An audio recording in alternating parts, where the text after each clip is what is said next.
En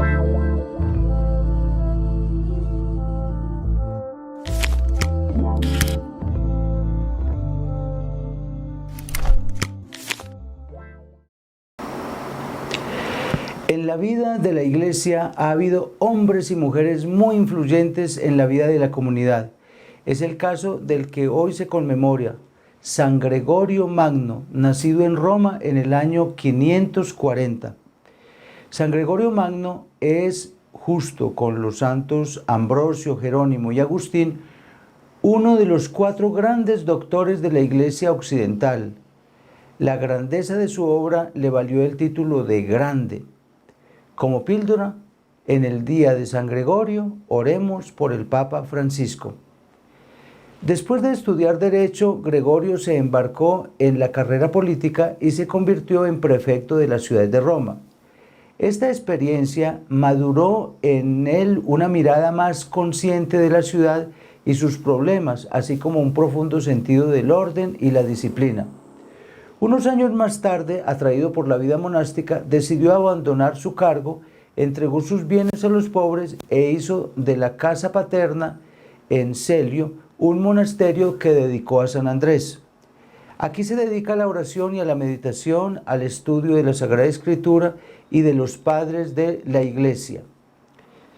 Pero el Papa Pelagio II lo hizo diácono y lo envió a Constantinopla como nuncio apostólico.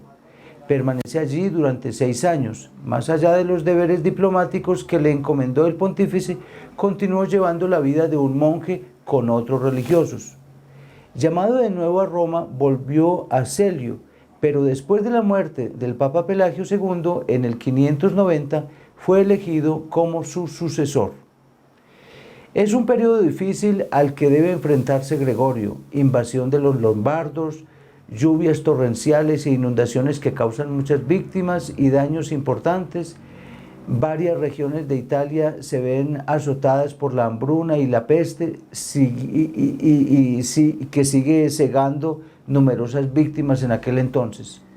Luego Gregorio exhorta a los fieles a la penitencia y a la oración, invitándoles a participar durante 3 días en una solemne procesión penitencial hacia la Basílica de Santa María la Mayor, y logra que la peste se detenga.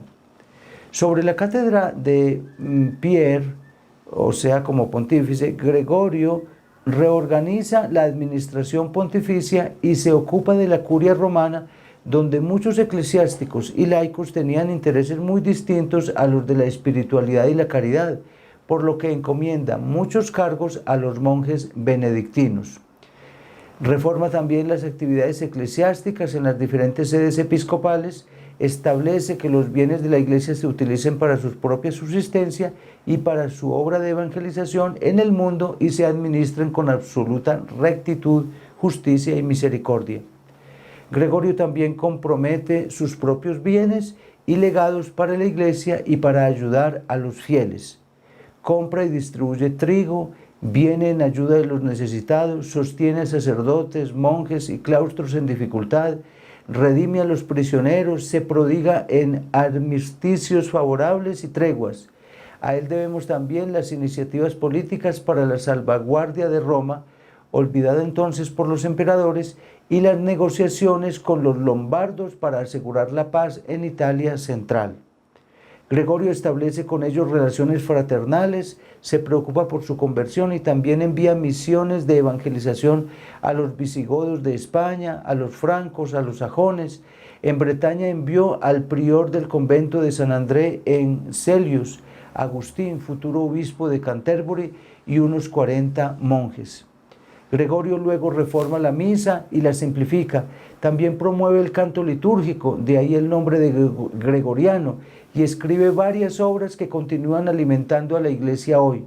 Podemos decir que Gregorio es el primer papa que ha utilizado también el poder temporal de la Iglesia, sin olvidar, sin embargo, el aspecto espiritual de su propio oficio.